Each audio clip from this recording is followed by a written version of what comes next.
Muchas gracias. Sí, muchas gracias. Bueno, pasamos ahora la palabra a Marc, que habla de Ámsterdam como centro neurálgico de la economía circular. Thank you so much. Buenos dias. Good afternoon. I would like to speak with you today about the crucial role for cities, really the crucial role for cities to lead the way to a circular economy. Because cities are not only the places where most of us will live in the near future, as we all know. It's not only the place where materials and energy flows, but also where there's creativity, where there's talent, and where there are a lot of opportunities to really shape the circular economy. So that's what I would like to discuss with you today, and a little bit of the background. I'm from Circular Economy, an organization that was founded 5 years ago. We're based in Amsterdam in the Netherlands, and we work both with the private sector and the public sector. We have about 40 odd members, big organizations like Philips, DSM, but also very small disruptive startups. But we also have increasingly started working with cities to really see how we can transform those and how they can be part of accelerating the transition to a circular economy. And these kind of graphs are, especially to this audience, very well known.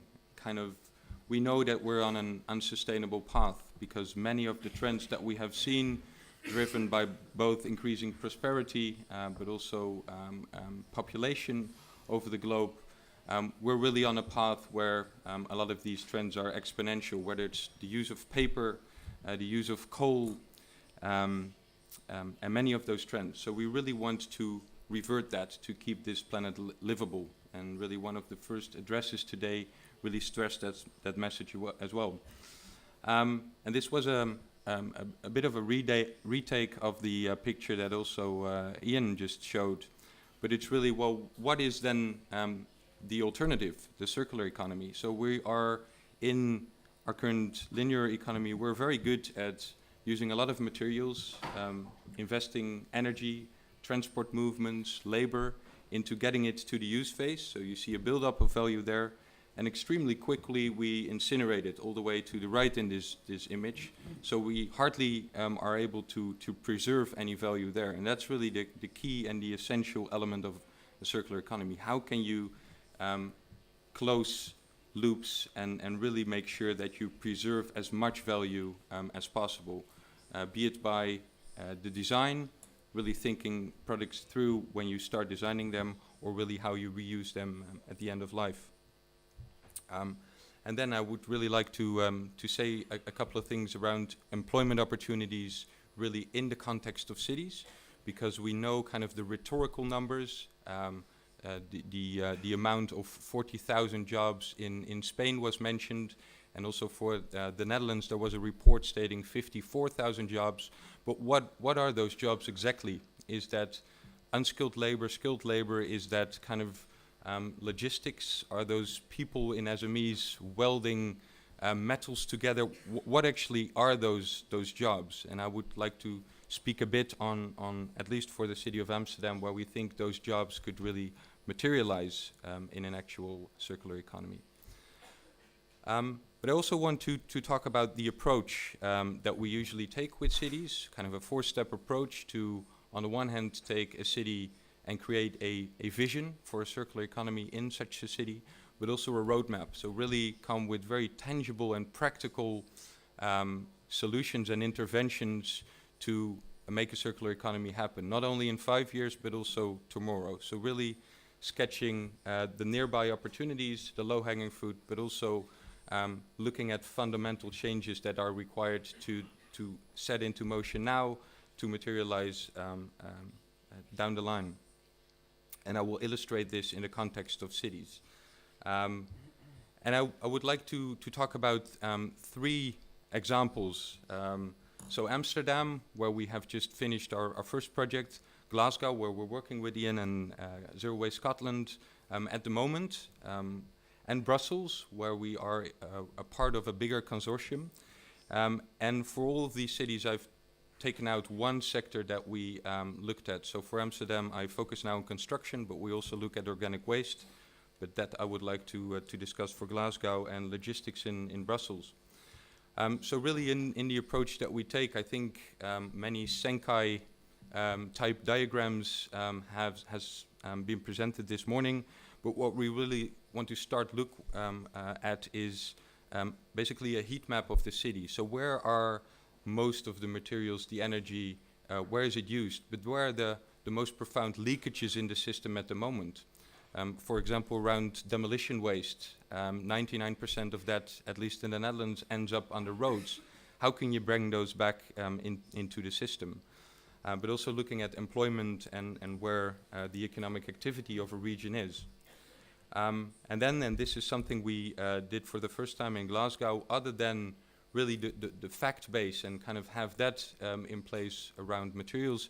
You also want to look at the political will. So what is on a mayor's agenda for his term in the next 3 years? What does he want to be on stage for? But what is also the strength of an economic region based in your history? So where is the skill set? For example, looking at bigger parts of Belgium, but also southern Netherlands, where the automotive industry is just vanished in a decade, with a lot of skills there, with people just sitting on the couch, not knowing what to do with those skills. So how can we really bring those back into the equation? So what is really economically, but also politically interesting and relevant to consider, next to just looking at the material side of things? So as an example, I took out, and Ian already mentioned it, but at the Glasgow example, building on the metabolism map I just showed, looking at the beers and spirits market, meat and fish, but also bakeries, and start looking at industrial symbiosis between those sectors. So what are outputs that are now considered waste in one sector? Take, for example, protein-rich sources that are just being burned or otherwise discarded. How can you loop those back? Or phosphate-rich wastewater and the sludge thereof. How can you really build that into nutrients? And the person from the European Commission said that the circular economy package really has interventions in there to make it available so that you can use organic materials as nutrients much better than you currently can. So really looking at how can you loop those back. Well, as said, some examples there. For Amsterdam, we looked at the construction sector and really at basically 4 key strategies that you can employ there to think in a circular fashion. So one is that 70,000 new houses are being built over the next 20 years in Amsterdam alone. And at the same time, a lot of houses are demolished. So how, on the one hand, can you think of designing those 70,000 buildings in a way that you don't have to demolish them in 50 years by repurposing them, etc. But what are also the effects in terms of the employment potential, the economic growth that would result from that? And that's very small here in the little boxes, but I will tell a bit more on that. And I don't know if this is very well visible, but you also want to translate that to basically the spatial outset of a region and of a city. So what you see here indicated in blue is where you have predominantly the demolition sites that are designated by the government, and in red where the new build is. And in the white spots you have places alongside waterways where you can temporarily store some of these materials, because there's a bit of a mismatch between supply and demand in terms of secondary materials. So you would also want to store those in resource banks. So really taking into the spatial element as well for urban planners, both from a policy point of view, but also for market parties.